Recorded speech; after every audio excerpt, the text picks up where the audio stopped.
Welcome to this week's edition of Dugout Dish Podcast. I'm Andy Kiriakides, joined by my wonderful co-host, as usual, Keith Glasser. How we doing, Keith? Great. How are you? You a little chilly up in Rochester today. Got that nice knit cap on.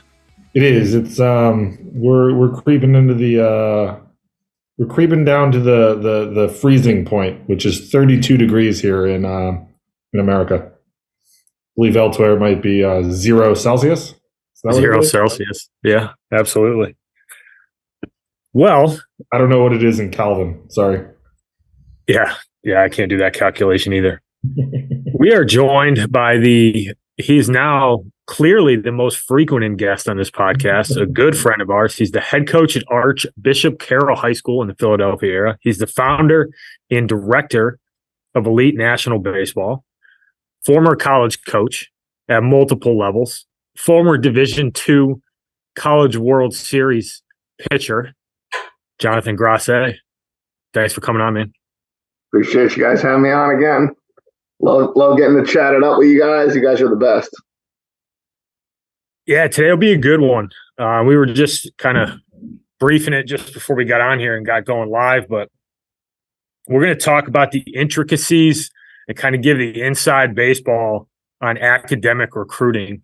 And all three of us were deeply entrenched in the academic recruiting world for the vast majority of our coaching careers, or at least a significant portion of it. So I think we have a pretty unique perspective and a clear understanding of how it works, not only at the highest level of academic baseball, but also at the Division III level with some of the most prestigious and difficult schools to get into in the country. So looking forward to this one. I think a lot of people will find a lot of value in what we're going to talk about, and let's see where this thing takes us. So, Jonathan, you want to kick it off?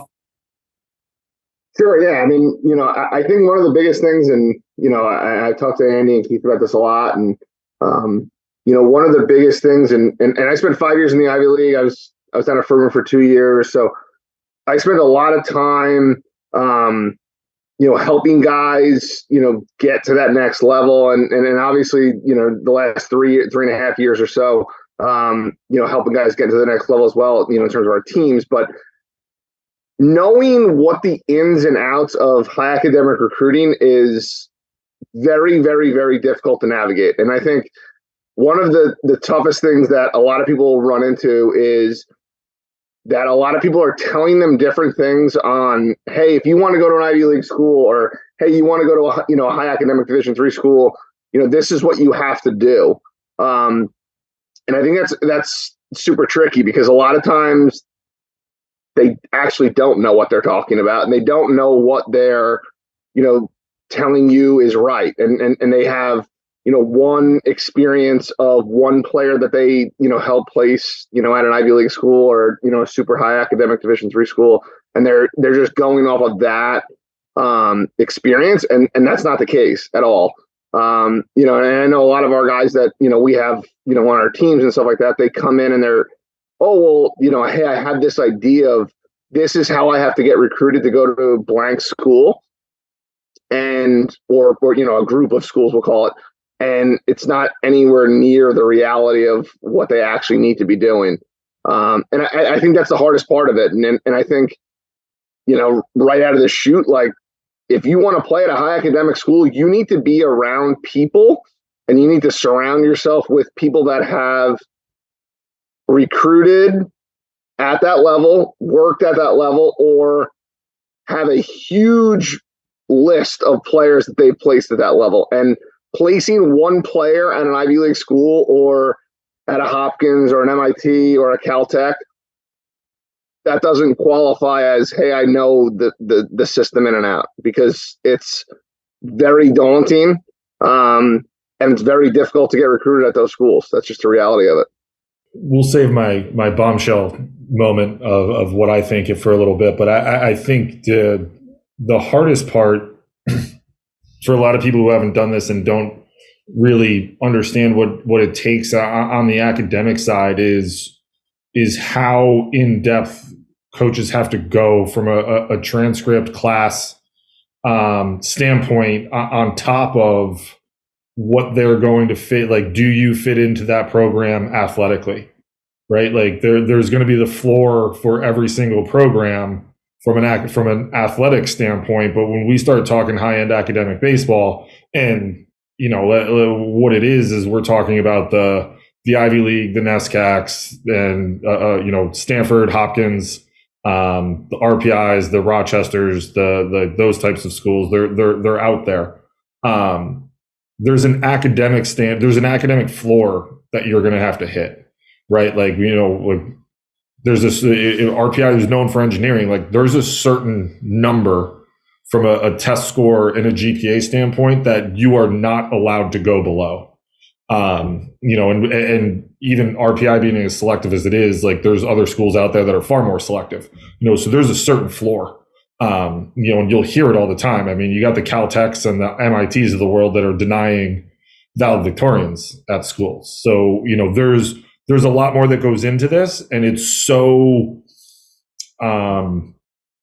veiled as a process. Like, I think what Andy and I like to do, and we've talked about this, Jonathan, like this is a lot more of an education that we're trying to get out to people. And the recruiting process is a veiled process. Like you add in high academic, and like there's not a lot of people who really have a true understanding of what it takes for coaches from that recruiting side of things. So, you're right. Like there's so many little things, and especially on the academic side that coaches have to deal with, that a lot of people don't necessarily realize go into the types of decisions that they're going to have to make.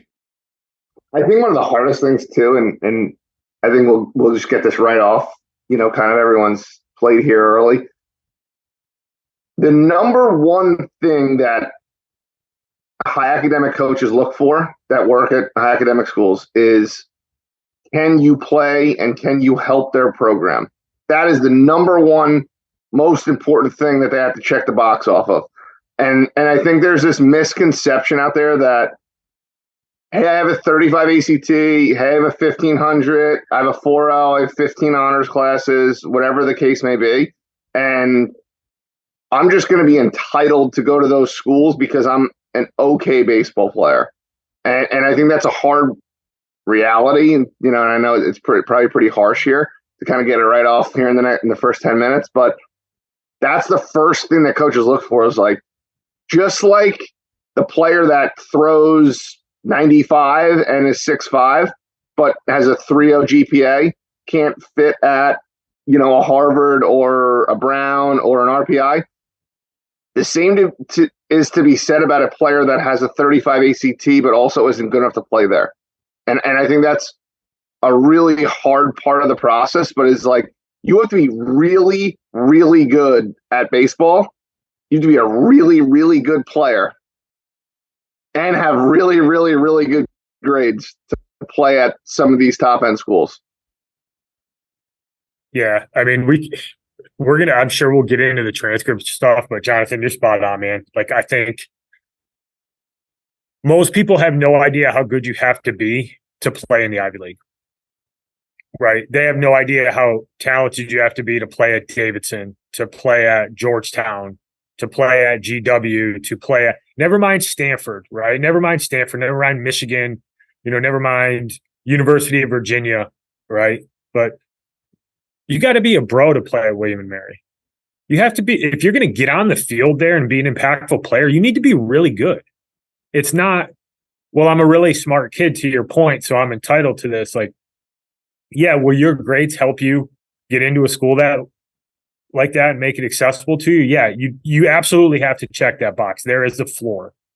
But those coaches, first and foremost, and this goes down to the NESCAC, this goes to the University of Rochester, the first box you need to check is, are you good enough to help me win?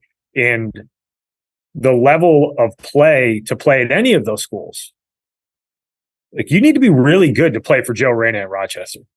You got to be a really good player, not just a good high school player. You need to be a really good player. And I think one of the best ways I've heard it put, and I don't know if it was you, Jonathan, or if it was another coach in the Ivy League, but the way that they put it is like, I don't want an Ivy League student who plays baseball. I need a baseball player who's smart enough to get into an Ivy League school. And I think there's a massive distinction between the two, that they're looking for guys who are super committed to playing and excelling on the college baseball field, but they also just happen to do well enough in school and have checked the boxes they need to check academically to get in there. Like you're not Penn going into A&M and winning a series. You're not Columbia going to regional finals. You're not Penn going to regional finals. You don't do that. You don't compete at that level by getting a bunch of academic first kids. That's the reality of it. They have ball players, really, really good ones. For sure. And I think you hit the nail on the head, right? Like you're not Penn going to a regional final. You're not, Columbia, 2 years ago going to a regional final. You're not, Hopkins being a win away from a national championship. Like you have to be a really, really good baseball player to play at those types of schools. And I think there's just, just a major misconception of like, hey, I have good grades and I think I might want to play baseball. And it's like, no, the commitment level at those schools is the same commitment level it is across Division I and across Division II and across Division III. It's just the grades have to match, your commitment level as well. The other piece I want to hammer home around the competition stuff is that, and I think we run into this more. I have more conversations about this, is that they just assume, well, I'm a really good student, I can play at a Division III school. And it kind of goes back to what we're saying. Like, you don't know how good you have to be there. If that's your outlook on it, that like, hey, I'm a really good student, I can go play at Middlebury. Well, immediately I know that you have no idea the type of players that are playing in the NESCAC right now. And that sets you up for failure in the process because there's this assumption that, well, like, I'm a really good student, so those schools must want me. If you think about the trickle down effect, if you're a really high academic student athlete, 20 Division I schools that you're probably super fired up to go to, right? You got Patriot Leagues, you got Davidson, GW, Georgetown, Ivy Leagues. Like the list is pretty small. And if academics is what's driving your process and you don't get recruited by one of those schools, which is hard enough as it is, that trickle down effect into the NESCAC, all those kids who were just short for those schools are playing in the NESCAC or playing at Rochester or Johns Hopkins or, one of those other elite academic schools of Swarthmore, like Emory, Wash U, Chicago. Like those are the kids who are populating those rosters. So think of it as like the kids who were just short for the Ivy League, that kid's pitching at Tufts. And when he's a junior, that kid can pitch in the Ivy League. And that's what you're up against. And I think there's a big gap in knowledge there that like, well, I'm smart, I can go play Division III because I'm smart. It's just not how it works. It's super, super competitive. Yeah, I mean, there's a reason why a lot of high-end Division III schools you will see them at the Ivy League camps, right? Like, I mean, I worked Brown camp when Jonathan was there, and I was still coaching. I worked Columbia camp every year. I know a lot of coaches go to Harvard, Dartmouth camp. There's a lot of, you can get a lot of guys out of those camps. I think, Andy, you and I were having this conversation recently. There was I could be a tad bit wrong, but I believe you, like one of the best guys you got out of Vassar or at Vassar was out of Dartmouth camp that not a lot of people were on. Because that, for a couple different reasons. One, the Ivy Leagues draw obviously nationally. Right, like there's only so many kids that are going to have good enough grades to get in, and also be good enough athletically to be able to play at the Division I level. So as Division III guys, like if they can check the box where you are going to be competitive from an academic standpoint at an Ivy, like they're going to be competitive at your school, by and large. Right. And now you just got to figure out whether or not that kid's going to be able to, that's why those camps are big for Division III guys, because for the most part, like I know this kid is going to be competitive in the admissions process, bare minimum. Now I can lock in and figure out whether or not he's going to help me win can he fit into my program? And I think it's why, a lot of guys want to go work and recruit out of those camps as well. It's the same reason why Head First and Showball in those camps are big, because for the most part, like the grades are there. So it's a piece of the pie that you don't really have to worry about. It's more, can this kid help me win, and what does he look like against other potential Division I and Division III student athletes? So it's my thing, and I've said this is the first time I'm going to say this on here, and it's going to probably, if we have SEC listeners and things, it's going to rub them the wrong way, but like, I honestly believe that it's more exclusive to play Division I baseball in the Ivy League than it is in any other conference in the country. Like, there's 8 teams. They roll in maybe 8 kids. The answer is you're not. It's not an opinion. That is a fact. But there's 8 teams. They average about 8 kids a class. Like, you're talking about 64 kids a year that are in a recruiting class that are going to play in the Ivy League. 64. And they're not cycling through them when they get on campus. No, this isn't a, hey man, you weren't good enough, see you later type of situation. Like, that's a 4-year commitment. Right. You will be there for, like, the only way that it doesn't work is that if you decide that you want to transfer out and go somewhere else. And let's be honest, the vast majority, like, if you're playing at Brown, Columbia, Penn, like, you're staying and getting the education. Like, that's generally what you're going to be doing. So like, there's 64 kids in the senior class that are going to be playing college baseball that are going to go play in the Ivy League. Like, it's more exclusive than any other conference in the country. Like, it does not matter. You have to be good enough. And Columbia was in a regional final 2 years ago. They were in a regional final, I think, a couple years before that. Penn was in a regional final last year. Like, it is really, really good baseball. Harvard has a good baseball team. Princeton had a good run last year. Like, it's really, really competitive baseball in the Ivy League. They go down and they beat some really good teams over the course of the year.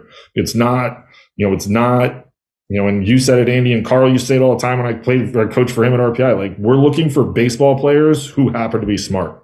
We're not looking for smart kids who also play baseball. And there's a distinct difference in that. And that's where, you get those kids in the Ivy League, and you get them at Tufts, and you get them at Hopkins. I mean, Hopkins, was 1 win away from being a national champion last year. I mean, it's a really, really good school, and it's really tough to get into academically. So like, it's the baseball that's being played at that high academic level is so good and super competitive. And you mentioned it, the GWs, the Georgetowns, Davidson is a really, really good program. Rutgers got a really good program down there. I mean, they got dudes. The Notre Dames of the world. There's guys at these levels that are at, and Stanford. We had CJ on like a couple years ago, I think pre-COVID. Like, they were identifying kids as freshmen and sophomores to get them academically prepared to be admitted. Like, they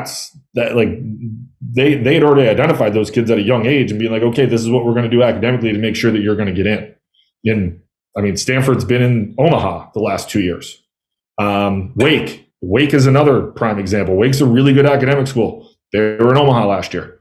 Like, those dudes are, not only are they super smart, they're unbelievably talented athletically.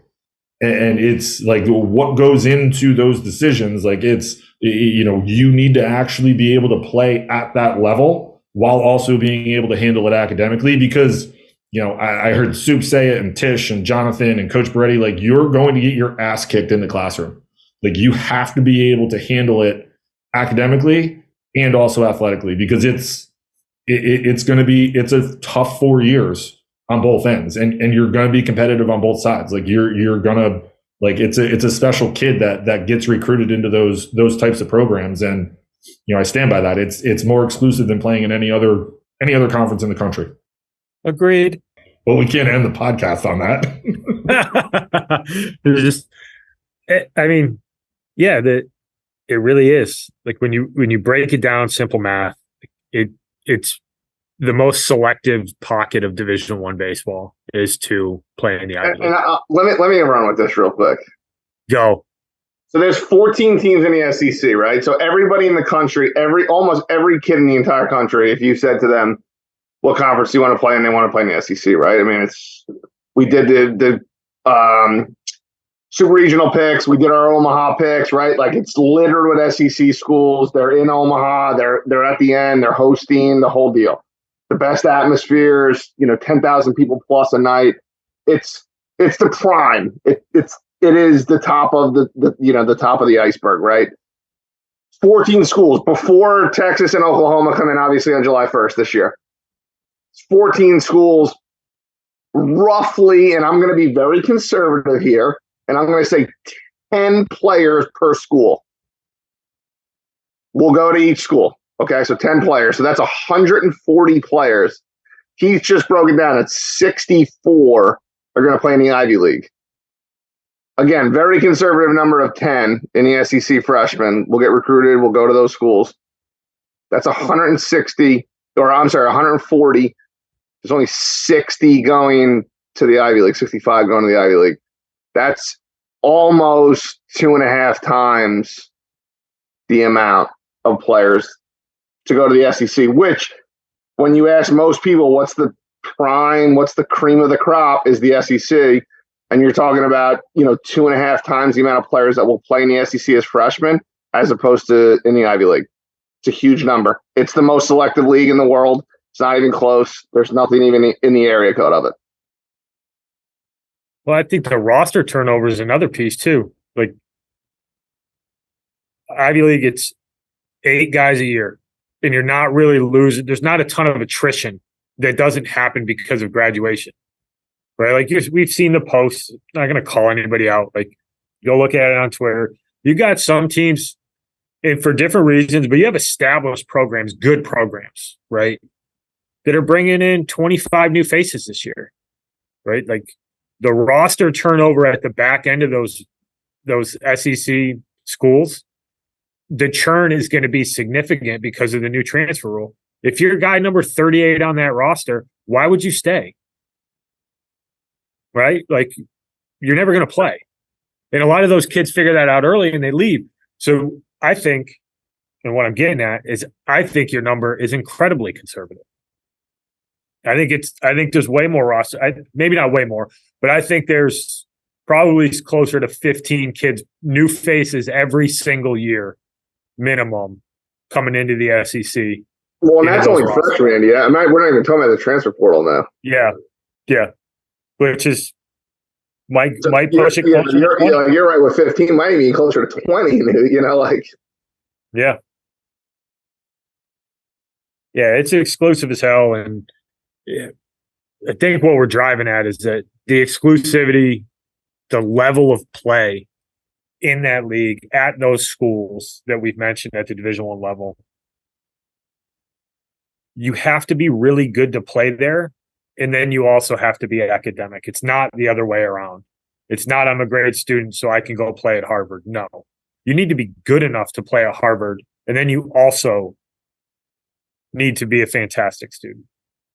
Sure. And I think, just driving home the fact, like, you have to understand the process of those schools with, the admission slots, the non-academic money, like, with, most, obviously in the Ivy League, but like the Division III schools as well. But like understanding, like, what is those processes like to be recruited at those schools? You have to be around people that understand that process, because it's an extremely daunting process if you don't know what you're doing and you're just saying, hey, I want to go to this school. I think this is what I want to do. Let's hit on that a little bit, because we've all seen it from various types of schools. You've seen it at Brown. You've seen it at Furman. I've seen it at Vassar, one of the best liberal arts schools at the Division III level. He's seen it at RPI, one of the most exclusive engineering schools in the world. Talk a little bit about that, because this is another veiled thing. Like, I've sat in a room with the admissions people when they make decisions on transcripts that they bring, and oftentimes the decisions don't make a ton of sense on paper. But it's because the school and the admissions department, it's just not as cut and dry as this kid is good enough to play baseball here, and here's what his transcript looks like, and it checks most of the boxes. Like, it's a little more complex than that, a little bit more nuanced. Yeah, it's tricky. It's really tricky. Like, where are you from? How many kids go to your high school? Are you in a private school or in a public school? I think you said it best, right? It's like, it's not just cut and dry of like, hey, here's the transcript. Hey, we think he can pitch here. Or we think he's going to be our starting shortstop. It's, There's more that goes into it. How many applicants are coming from that school? What's the mean GPA? How many, what's the mean, total amount of AP classes? How does that compare against what your, body of work is as a student? There's a lot that goes into it, in terms of, different things that, people might not understand of like, hey, I'm a 4.0 student from blank high school. And, I'll definitely get into that school. I have a, 35 ACT or a 1550, SAT, and I'm going to easily be an applicant. And there's just more that goes into it in terms of like the subjective part of it is like sitting in those meetings. And, we had a student athlete one time from the middle of the country who, applied. He wasn't a supported student athlete, for the Ivy League, but from the middle of the country, had a perfect ACT score, 4.0, and we're like, this is a slam dunk. And, admissions looked at it and was like, well, we got a lot of other kids that are going to be, pretty similar to this. So this is going to probably be a no. And it's hard, it's hard. And it's hard understanding, how that works because there's just so much subjective things that go into it. And just like when I was at Brown, just like when I was at Furman, just like Andy, when you were at Vassar and, William and Mary and Keith was at RPI, like each admissions department has certain things that they, quantify as really important, and other admissions department might not quantify that as super important. And that's the hard part in terms of like the process and knowing like, all right, well, what schools, are valuing certain things higher than other things, because each admissions department at the end of the day is going to value certain things more than other admissions departments. And that's the tricky part in the entire process. Yeah, I remember having a conversation with the admissions director at Vassar, and to your point, it's the insight into how they evaluate, and everybody's a little bit different. But I remember having a conversation about a kid who went to a really prestigious high school out in Los Angeles. We had established a relationship with a few kids out of that school in previous years, and this kid was probably the best one out of all of them. He was going to be our number one ranked kid in the class. And we sat down with the admissions department and were like, hey, we think this kid's going to apply early decision if we can get him an answer of yes. All right, they start running through it. And the simple response to make a long story short was, listen, he's ranked 19th in his class right now, which is great by just about everybody's standards.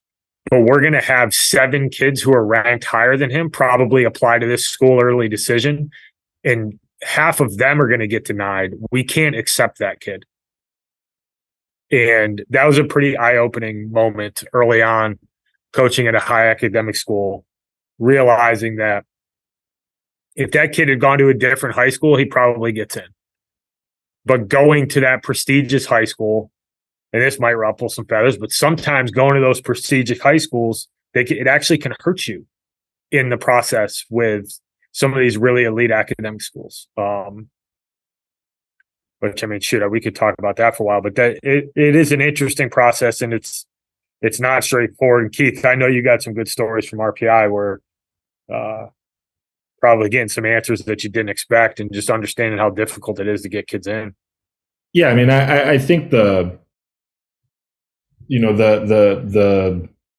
kind of the elite kind of high school that you just mentioned, like I learned early on when I was at RPI, like my first year or two, not to necessarily say that I'd stay away from some of them, but it was to your point, like it was, if you get the transcript and you're like middle to bottom end academically at those schools, like for the same, like it's going to be really hard to admit somebody who is likely without baseball would be denied.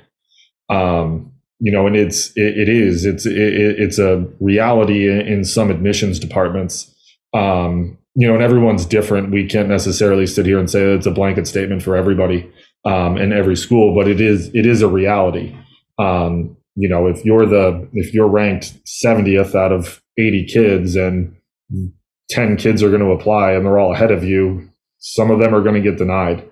So from an admission standpoint, it's hard for them to justify saying that we're going to take, number 70 and deny 20 through 40, regardless of how good you are at baseball. So it's, I tried to, I'll be honest, I tried to avoid them in some instances because it was easier from a recruiting standpoint. And look, I think the one thing to kind of to really drive this point home is that when you're recruiting at a high-end academic school, like you are recruiting nationally, right? Like even like the Ivies, it's obvious, but if you you can go look at RPI's roster, you can go look at Rochester, you can go look at Middlebury, MIT, Davidson, Georgetown, you're going to see dudes from the West Coast. You're going to see guys from the Southeast. You're going to see the Mid-Atlantic and Northeast and New England. Like they're coming from all over because you need to be able to have that reach from an academic standpoint because it is tough to get in there. There's only so many guys regionally. And I used to draw the comparison, like when we played at Marist, and it's nothing against Marist. I love Marist and that, well, hopefully we're really good this year, but it's generally speaking, like you're going to be recruiting regionally, like it's New England, it's Northeast, Mid-Atlantic, you're not really drawing a ton of guys from the Midwest and the Southeast and California. You're just not. It's the reality of what it is. But when you enter into that high academic world, you have to understand that you're up against not only athletically, but academically, people from all over the country. Like you have to be good in both aspects.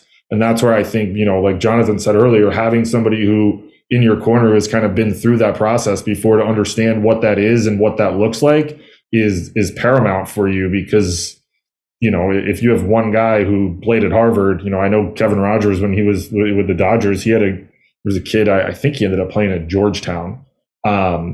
But Harvard showed up. This was years ago, before I played, I believe. Harvard showed up and they're like, yeah, we can't get him into school. And Kevin was like a 1500. Kevin was like, I'll never have another kid as smart as him. Like, you guys don't have to come back. But it's a reality that that doesn't get into some, you're not going to be able to get that kid in some instances. So, having somebody who's kind of been through that process and knows what it looks like at the high academic world and where you can potentially stack up is huge for you if that's the route if that's the route you're looking to go to get a phenomenal education while also being competitive. I think the other caveat to it is, especially at the Division III level where, one of the selling points I always had is you're going to get a world-class education and then you're going to compete nationally. Like we're at the Division III level, we're looking to make a regional and a super regional and get to the World Series. I mean, Hopkins did it, and Catholic was in the World Series 2 years ago at a super high-end academic school. It's Middlebury's really good. Ithaca made a run. Rochester made a run a couple years ago. You can be super competitive at that level with high academic guys. But again, to the original point that Jonathan kind of kicked us off with, you have to be good athletically, and then you also have to be good academically to even be recruited or be recruitable at that level. Swarthmore's the other one that comes to mind. Didn't Mitty had them in the World Series a couple of years back, didn't he? Yeah. Yep. They made a heck of a run with my man Dan Gosowski helping out with the pitching staff. Gus, man. Yeah, I mean, Jonathan, you got anything to add on kind of the admissions piece? You had a really unique look at it at Brown. When I was at Vassar, we didn't have slots, right? We could kind of rank guys in terms of priority, but we didn't have an A band or a B band, which I know they have in an SCAC. I know the Ivy League's got the AI, the academic index, but anything that you can publicly share, I'm sure would be appreciated by the crowd. Yeah, I mean, obviously, it's not super secretive. The AI of the Ivy League is basically every player is also ranked, and then is basically given a number, a number that assigns them academically. So whatever their GPA is, comboed with their test score, or if they're a test optional kid, they're given a specific number, and then each team within the Ivy League needs to maintain a certain number based on the athletic department's value, or whatever they deem as acceptable for that individual program, if that makes sense. So they have to, the athletic department itself has to maintain an average, and then each team has to maintain an average, and that's based off your athletic department. So the AI at Penn could be different than the AI at Brown for baseball, just in layman's terms. The AI at Columbia cross country could be different than the AI for Dartmouth cross country. That's kind of how it works. But each player, then, once you are a supported student athlete, you go, you'll get, your OKs, and you'll get your guys that you're going to be able to get in based, the number will be based on, again, admission slots. Each athletic department is given a certain amount of, admission slots, and then they divvy them out between each, each individual athletic program. And then you're ranked by a number, and 1550, that's right-handed pitcher that throws, 90 is going to be super valuable, because you're going to be ranked super high. And then you're able to get in a player that may be ranked a little bit lower in terms of the AI number, later in the process. So, a lot of times you'll see, Ivy League schools try to go after kids early on in the process that are, super high AIs, just because it'll help them get, maybe a specific position later in the process that's a little bit lower. Very, very, very, it's not very, very, very common to understand it. It is very common for people to think that they understand it, but there's way more, depth to kind of what I'm saying and the way I'm explaining it than, you can just kind of pop on and say, oh, well, I'm going to be this AI. We used to laugh all the time. We would get emails and say, kids would say, hey, coach, I'm going to be a, 218 AI. And we would be like, how do you know? Like, first off, you're not even close. And number two, like, how would you even go about, don't spend your time trying to figure out what AI you are. Do a really good job of getting really good grades in the classroom. Get the highest test score you can get if you're going to take the test, and, let kind of the baseball stuff, sort itself out. But so many people try to learn and read and try to figure out the AI, and it's there's so much more that goes to it than I can explain, right here for even 5 or 10 minutes. Just be really good in school. Try to get a really good test score, the best you can get, and be as good as you can at baseball, and let the rest sort itself out. Yeah, I think the one thing to kind of hammer home your point too is that the AI in the Ivy League, and you can correct me if I'm wrong, but this is my pretty good understanding of it, is one of the most, if not the most, well-kept secrets amongst programs and schools in the Ivy League. And I say that because you're an extremely close friend of ours, and Eric, who is an extremely close friend of ours as well, both coach in the Ivy League. I have absolutely no idea what the AIs are for Columbia or Brown baseball. And I'll never know. And I'm fine with that. And I coached college baseball for 16 years, and 10 of them were at a super high-end academic school. If people in the business have no idea what it is, you're not going to be able to figure it out, because it's not. I know that, Keith, right? Eric's one of my best friends too. Just like all of us are. I had no idea what Columbia's AI was. Right. No. Right. The best part is all the time. We used to joke all the time because we'd see grades, and Jonathan and Eric would be like, that's their high guy. But you literally have I've known Eric for 20 years, Like Eric was in my wedding. I have no idea. And he spent 7-8 years at Columbia. Like I have no idea what their AI is. Now I also I also know that like I would never ask that, but I also know like he's not telling me. So it doesn't, if coaches outside of the Ivy League and those programs don't know what it is, like you as somebody who's trying to get recruited has like, you're not going to be able to figure it out. You literally have no idea. So they're like, again, to your point, like there's no point in even attempting to figure this out because you're not going to be close. Just get really good grades, be really good at baseball. Right. Correct me if I'm wrong, Jonathan, but like you don't have any say in the AI. Like you pass that to admissions and they tell you what the number is. Hey, this kid's a 221. And the other part of it too is that like there's certain like you could roll like kind of like what you were saying before, Andy, about transcripts and stuff like that. Like you could roll a kid in at let's say whatever a 210 and be like, I think this is a slam dunk. But he had 2 Ds as a sophomore, and then they're like, well, even though he's a 210, we can't accept him. So like there's also that part of it too that or hey, like he's a whatever 205 or 215, whatever you want to call the number is, but we don't love the rigor of the transcript, so he's not admittable. So there's also that part of it too, where it's like if there's no science to it because the admissions can look at it and kind of like what I was saying before, like, well, what each school, and each admissions department thinks is important. They could also look at a transcript and say blank is wrong with it. And then even though, he's really good, he got good grades. Yeah, he's got a really good test score, but there's blank missing and he's not admittable. So you can't use him as an admission slot. So it doesn't even matter what his AI is.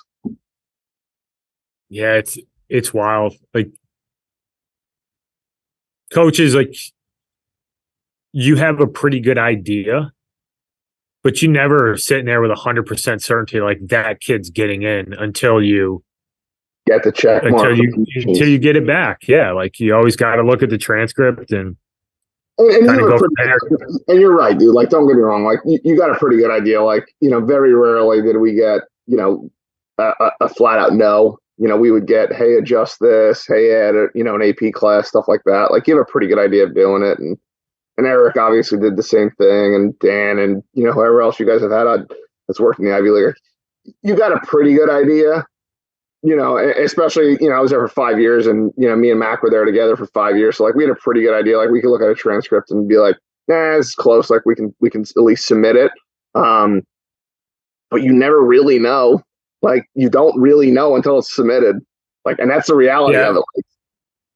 I never sent a transcript because we got a kid who's going to Columbia. He'll be there next fall. So, obviously we know Tish and Eric and, when we were there, and not one time did they respond with, yeah, that kid's good. It was always like, that looks competitive. Let me run it up the pole and get an idea where he's at. But the funny thing is that the phone call always came after they knew how good the kid was. And then it was, hey, get me his transcript. I want to check. It was never transcript, then tell me about the player. Kind of going back to what we were saying. It was always, that kid's really good. Is he in the ballpark? And we would answer with like, yeah, I think he's worth running the transcript up. Like it's pretty close for what you guys might need. And then they would go do their jobs and figure out if the kid was admissible or not. But yeah, there's a lot to it. We had a kid this year, like really good player. He's a Division I player, like really good. And so they saw him play. Tish was still at Columbia at the time, saw him play and was like, hey, can you give me the transcript? But like you said, like always, hey, what kind of player is he? I like him. Hey, send me the transcript. Let me see if this works. And it ended up not working with the transcript, which is fine. You know what I mean? And that happens. But it was always, what type of player is he? Oh, let me check the grades out. And I think, again, that's the biggest part of this, in terms of the high academic world is just like, you got to be really, really, really good. And it's super, super, super competitive to play at those types of schools that you want to play at. I want to get to some of the exposure stuff, but I just thought of this. The other thing that adds a wrinkle to the whole Ivy League and Patriot League and some of these high academic schools is that you don't get a lot of wiggle room to mess up. You've got limited spots. So you need to be really thoughtful about how you build your roster. And I think that gets lost in the shuffle time sometimes too, because you can't use a spot on a kid if it doesn't fit with how you have to build your roster. Like, you can't always just take good players. You have to be a little bit more measured about how you construct your roster. Like, you can't take 2 catchers in a year that you need to get an extra arm. Like, you have to make some decisions on how you build things. I'd like to get your thoughts on that. Yeah, I think that's one of the hardest parts of this, especially the high academic world, is like, and I think you hit on it earlier about like the turnover and stuff like that when we were talking about the numbers. You can't just bring in 3 catchers and a guy doesn't work out and you just bring in another guy that, or 2 guys the next year. Like, it doesn't work that way. So there are going to be years that certain schools don't need catchers. There are going to be years that, certain schools don't need an outfielder, or they only need a left-handed hitting outfielder, or they only need a, outfielder who can really run. And it's like, hey, that can be your dream school. But the reality is that they're also, kind of confined into what they're able to bring in.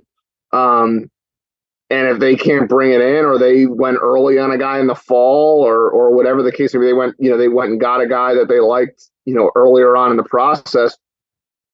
It doesn't matter what your grades are, how good of a player you are.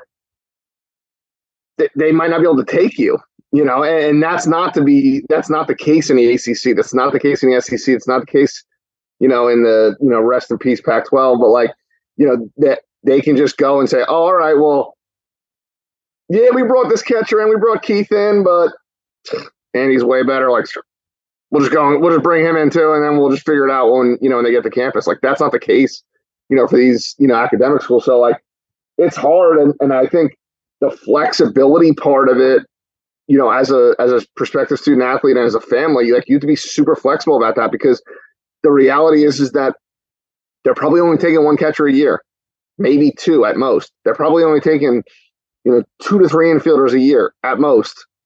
They're going to take 1 to 2 outfitters a year. Like, there's not a lot of spots there. So like, to just say like, oh, well, I want to go to Brown. That's my dream school. That's where I want to go.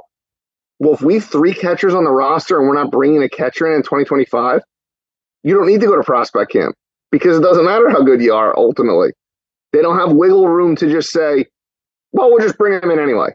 It doesn't work that way. So it's super hard. It's, it's like a chess game of like understanding the academics, understanding obviously the athletic piece, but now also you have to throw into like what the roster needs are. And like, well, we're bringing back 3 catchers. I only have 32 guys on the roster. Like, can I really bring in a 4th catcher? Can I truly take the best available player? Sometimes. But there's also a lot of times you can't. And you could have the best catcher in the world whose dream school is Brown. And if you don't have a spot, or you took a catcher already in his class, like, there's probably not much you can do, because you don't really have the roster flexibility that these other schools have. So it's hard. I mean, break down the 8, right? We'll ballpark it at 8 in terms of slots, right? If you're going to be competitive in a 40-game Ivy League season and you're going to go on and do some damage in the NCAA tournament, it's going to be tough to be good if you don't have at least 16 arms on campus, which means you need to bring in 4 of them every year. If you're going to break down the 8, I'll give you around about 8, right? 4 arms, a catcher, 2 infielders, and an outfitter. And basically every other year you can take the second infield slot and make it a utility slot. So you can make it an infield/outfield slot. Yeah. Take a good athlete and figure it out when he gets there, type of thing. Yeah. Because you still got to bring a first baseman into it. Like, in those years that you're bringing 2 infielders in, like, somebody's got to play the corners. Like, I mean, obviously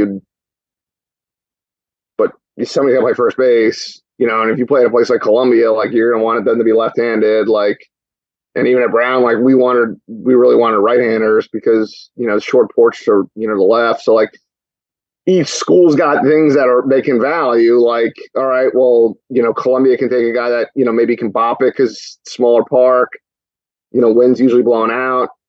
Where at a place like Yale, like you probably want to be, that extra guy, you want to get a guy who can run.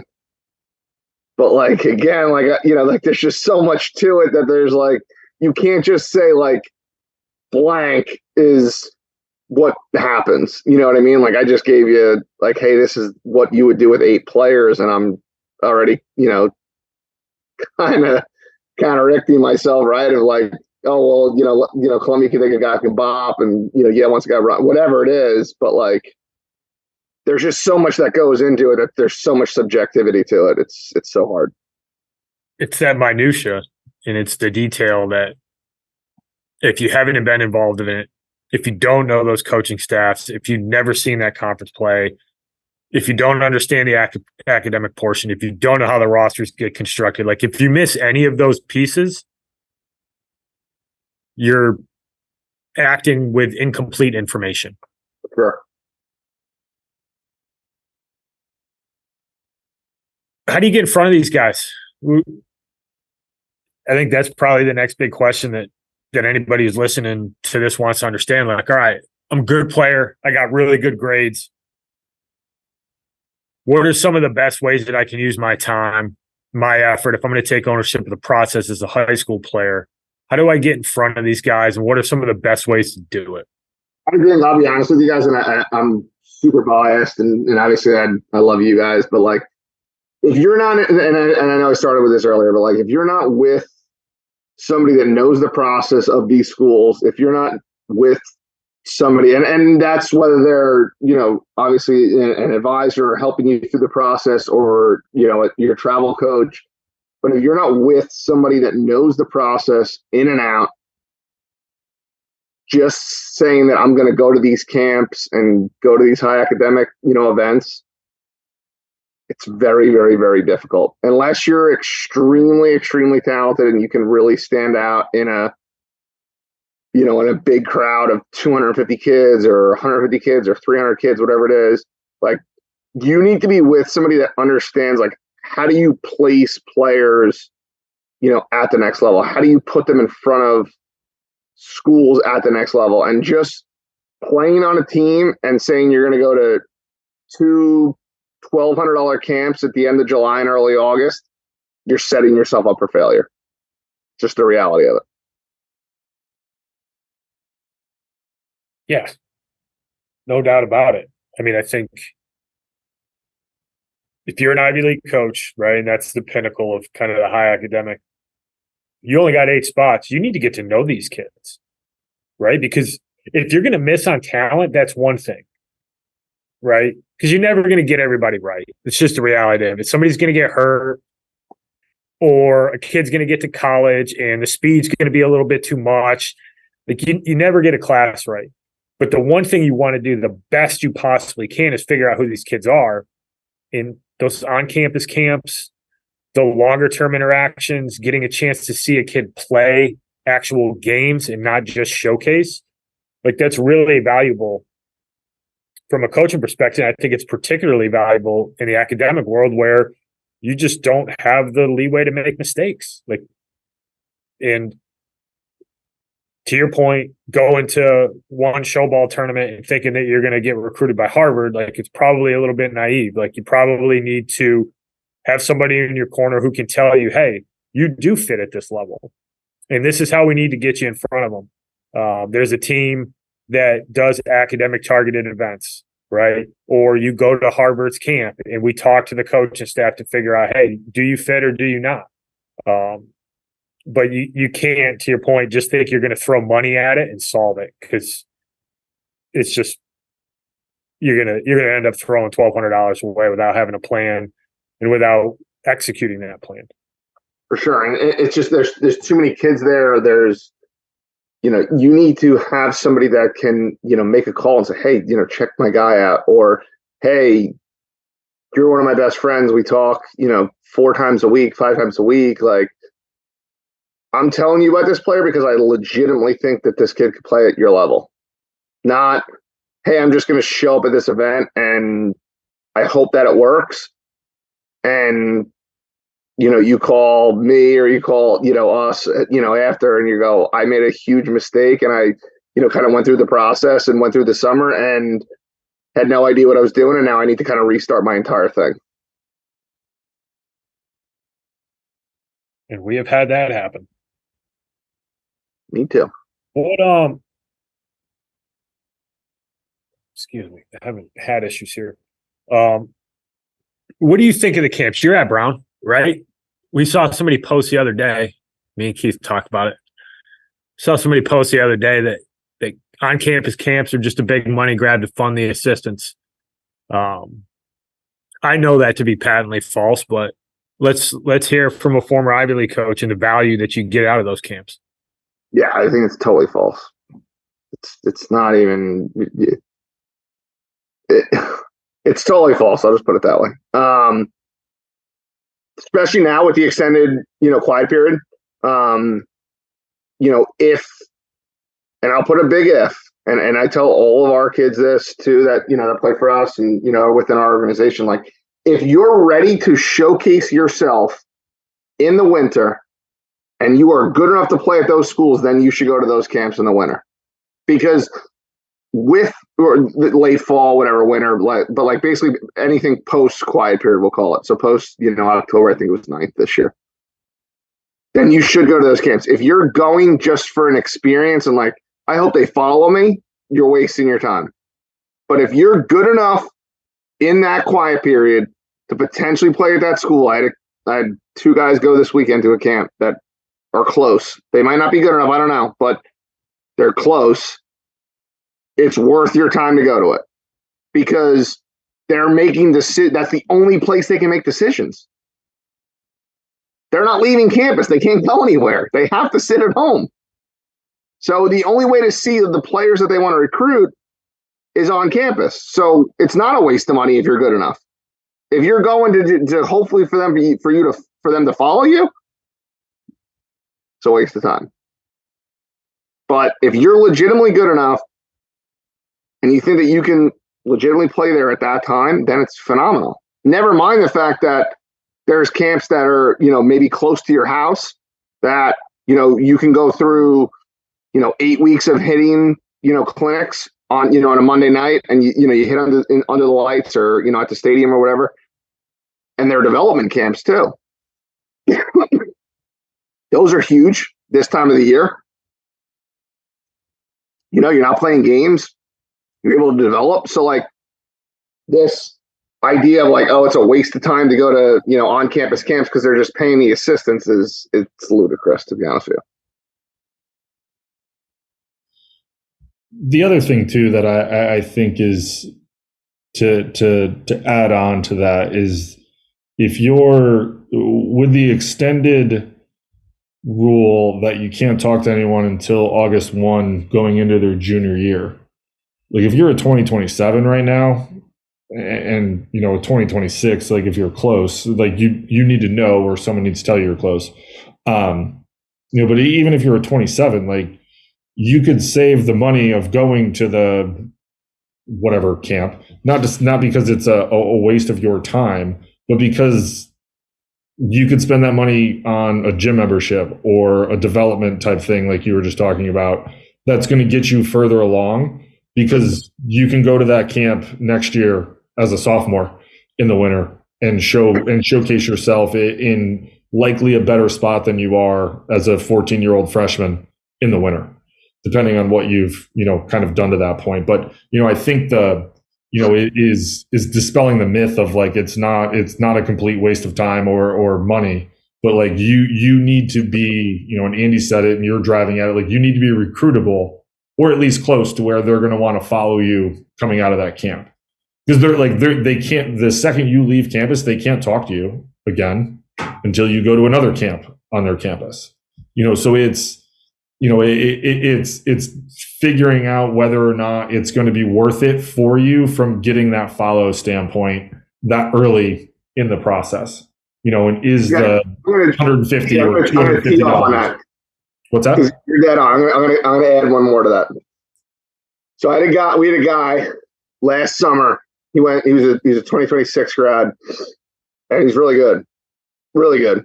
And we took him to WBA with us, and we went down, and I sent a video to a friend of ours, you guys all know, who's an ACC assistant, and I was like, "Hey man, what do you think?"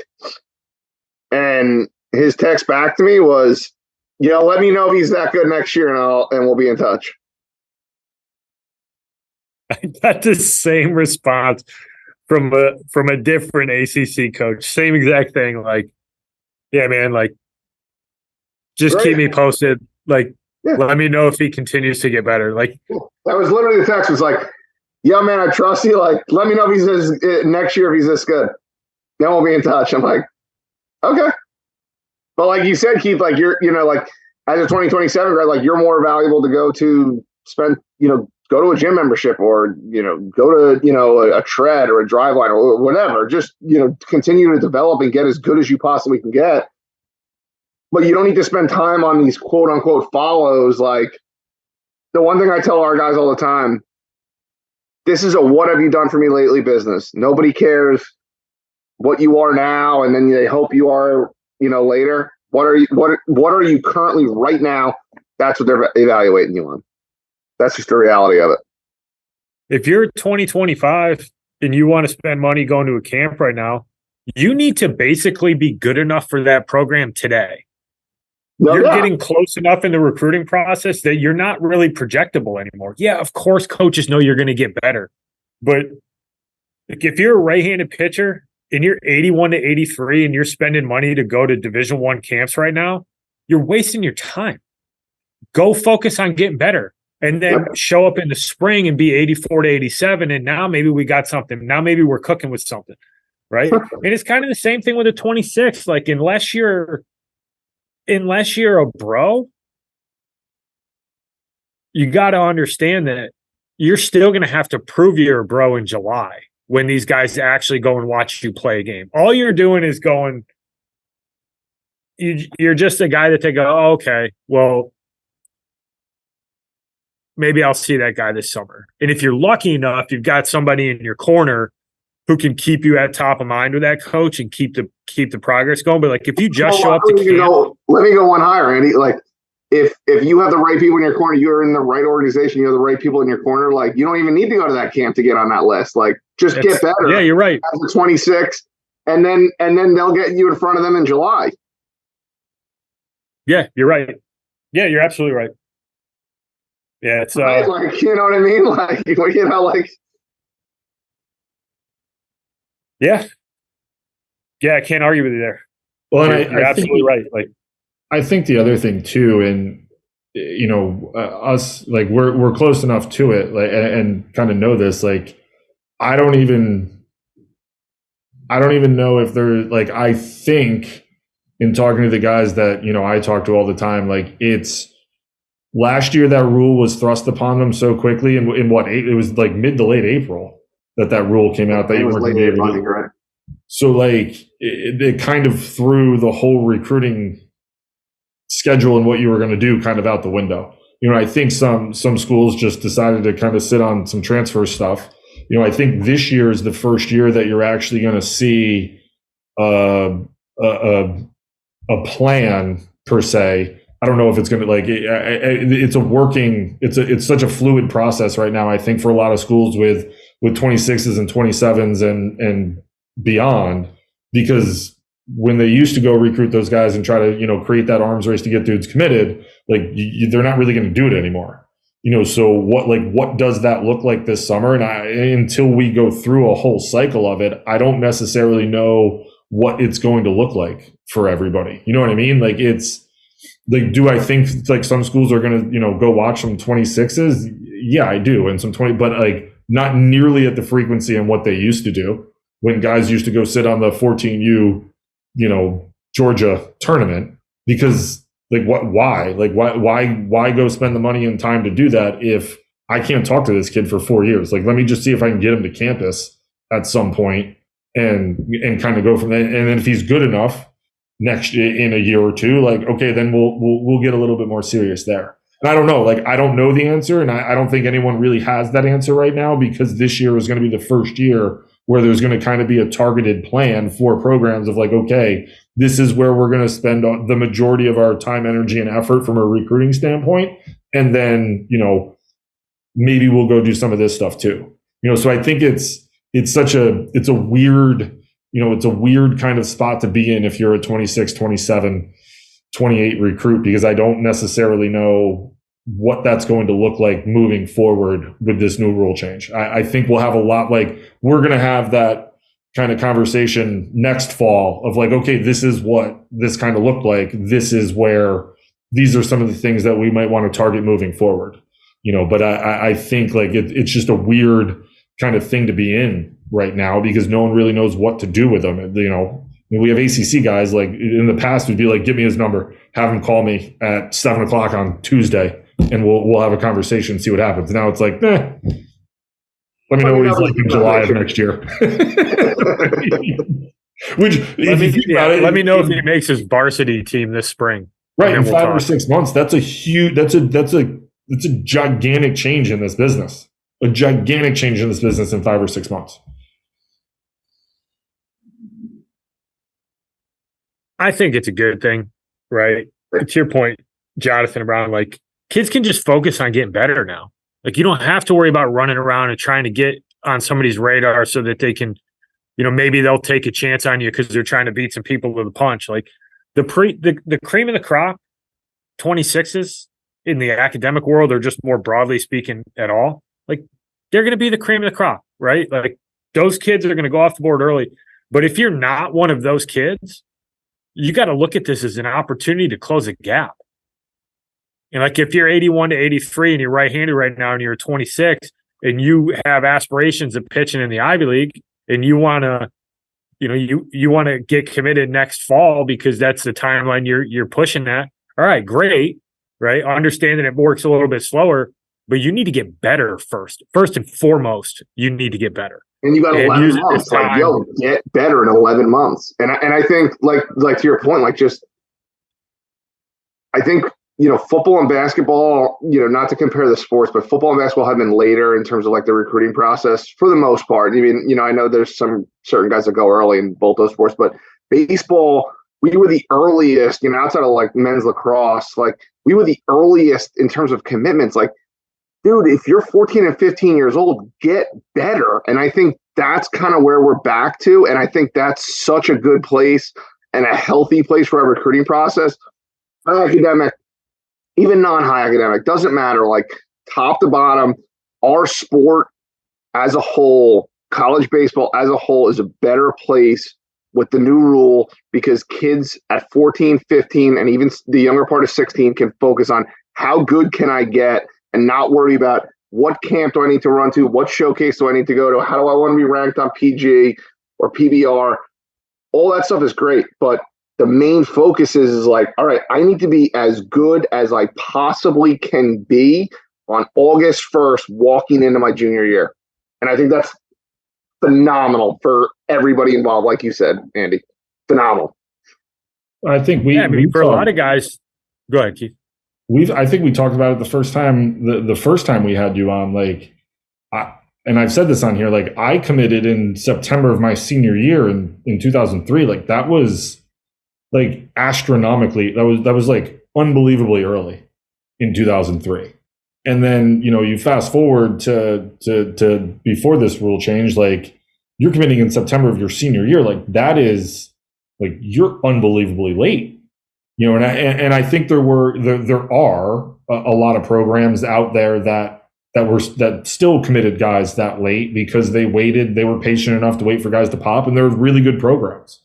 But I think that like, you're 100% right that from a health standpoint, for guys in the state of the game, it's a far better spot to be in, that you just have to worry about getting better at baseball, not the rat race of where do I have to go in order to get committed at the earliest possible stage that I can? And I think that there, like, not only was there, some pressure being put on people from programs, I think the social aspect of it, and, you can go down the Twitter and Instagram rabbit hole, but like, I like, there was that social pressure, I think, for people seeing other people commit, like, I need to do this, and we've had conversations with families recently where, I had a conversation with a 27 family the other night, and they're like, that we have people telling us that 27s and 6s are being committed. We feel like we're behind the 8 ball. And I'm like, listen, first of all, there's a handful out there that are committed because they were grandfathered in, but nobody is committing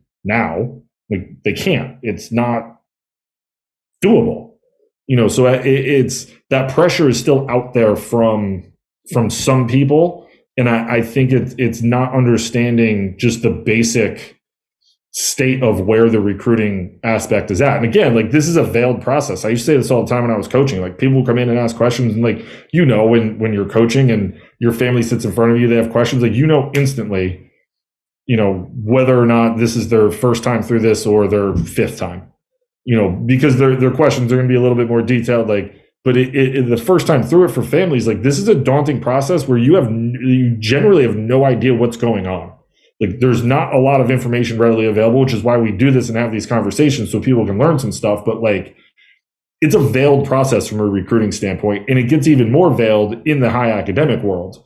But it's such a better rule for the state of baseball because it puts everybody kind of on the same track, right? Like, Division threes are generally recruiting senior year to senior year. Now the bigger, like the Division ones are not that they're going to be senior year to senior year, but it slows them down to where you can start getting a better idea of guys. And some of those kids that might, have gotten dumped in the past, like, those kids aren't going to get dumped, and they might end up finding the right place at a different school because everyone's forced to be a little bit more patient with it. And overall, it's going to be better for everybody involved. Sorry, Andy, I cut you off there. I hope you remember your thought. I don't, but I'm glad that you did cut me off, because I think that it's the shift in mindset, right? And it's still like, people who are going to shoot people honest, right? And there's 3 honest dudes on this call, but like, if you're going to shoot kids honest, if it's a 2026 right now, just don't worry about getting recruited. Like, I know you want to, like, even if you're a 25 this period of time right now, if you're not committed and you're not getting recruited heavily, the baseball world is telling you that you need to get better. And there's nothing wrong with that, right? Like, the race doesn't end when you commit. It doesn't end when you get to college.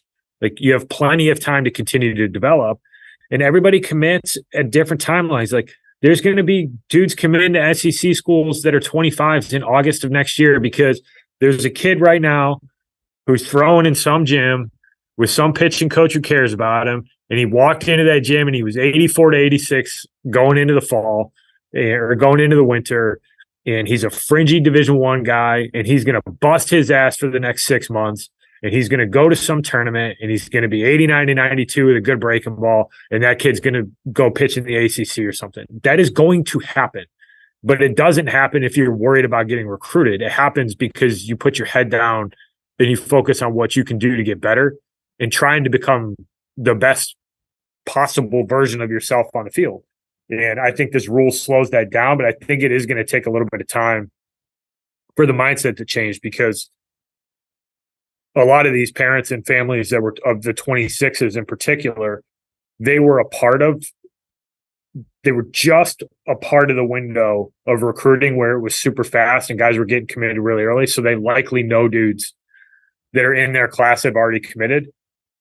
But just the rules are now, like, you don't get to commit until August 1st if you're one of the best players in the country. So why worry about it? Go get better. Make your high school team first, right? Have conversations with kids who played JV as a freshman and they're sophomores, and we're worried about getting recruited by Division I schools. How about we make our varsity team first? Like, let's be a good varsity player. Let's make Archbishop Carroll's team better this year. That's what you should be thinking about. How are you going to help Coach Grosse win a title? No, I think you're dead on. I think, and we have this discussion a lot with our families. It's like, but again, like before, the last 10 years or so, 6 years, whatever, to 8 years, whatever you want to call it, that mindset has gone away. Like it's just get better is like it's greeted to us like it's like a foreign thing. And it's like, because kids weren't able to get recruited at all times, there's just like exposure. And it's like, no, like now it's time to like get really, really, really good. So like, it's November. Like, how good can you be in June? Like, do you want to pitch at Columbia? Do you want to pitch at Brown? Do you want to, play at Penn? Well, you got to get really, really, really good in the next, whatever you want to call it, 7 months, 6.5 months to do that. Like, get after it, because they're going to judge you on what you are next June, not what you are on November 20th. So to get really, really, really good and get really good grades and let the rest sort itself out.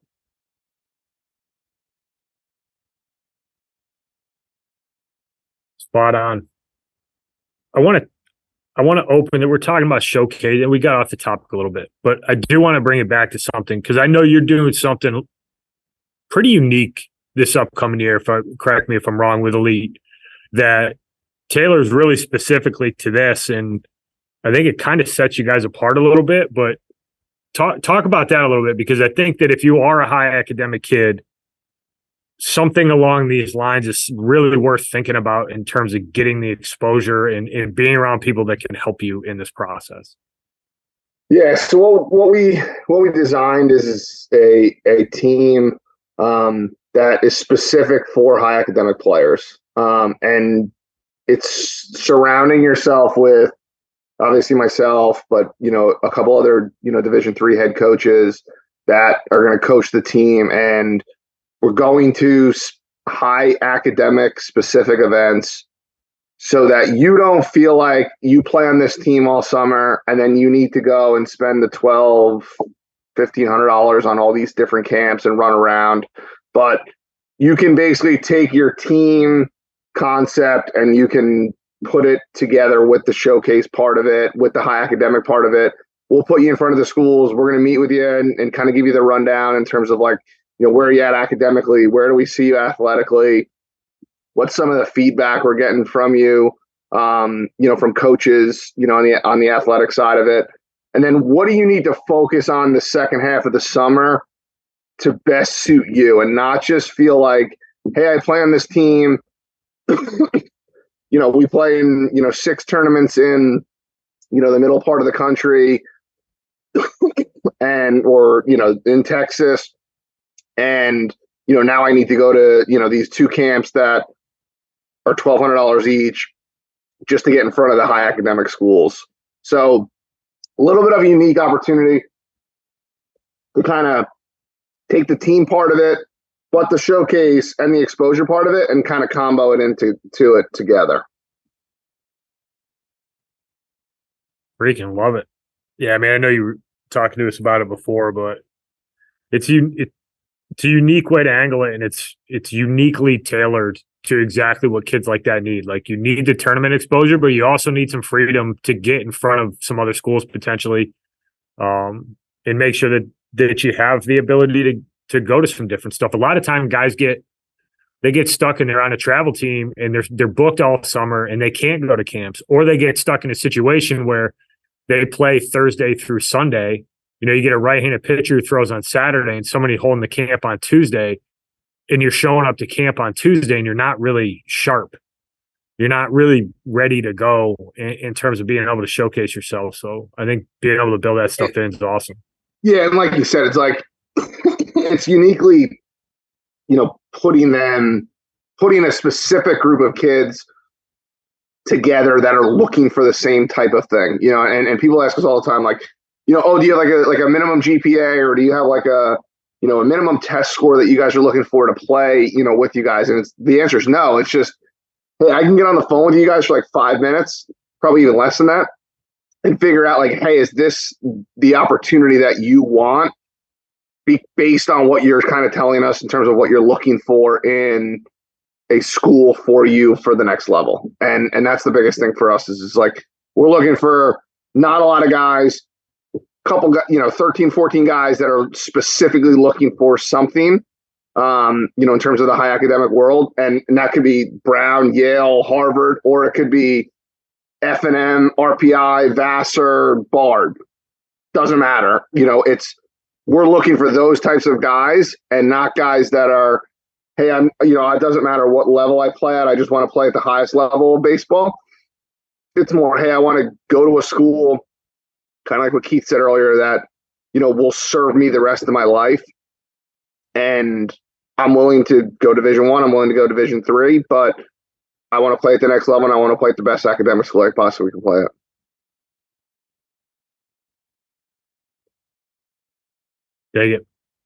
Dig it. Check out Elite National. If you're academic and you're listening to this, reach out to our guy. You're in good hands with them for sure. Anything else you guys want to add about we could talk about this for hours, but the intricacies of the academic world? Anything we missed? I just want to thank you guys for getting me on. I love it. I know we've done. I'm the resident podcaster here with you guys, but I absolutely love it. I can't thank you guys enough. And like I tell guys all the time, like if you want to go with people that you trust, and I trust the heck out of you guys. You guys are some of my best friends, and I just appreciate you getting me on and getting to kind of chop it up here for an hour or so every couple months. Hell yeah, we got. College baseball season will be starting before you know it, and we might just have to mix in some previews, perhaps some predictions. What does Dave Portnoy do? Emergency press conference. We might have to have some like 8 for. We might have to go at 8 for Omaha. What do you think? Maybe in February we'll go 8 for Omaha.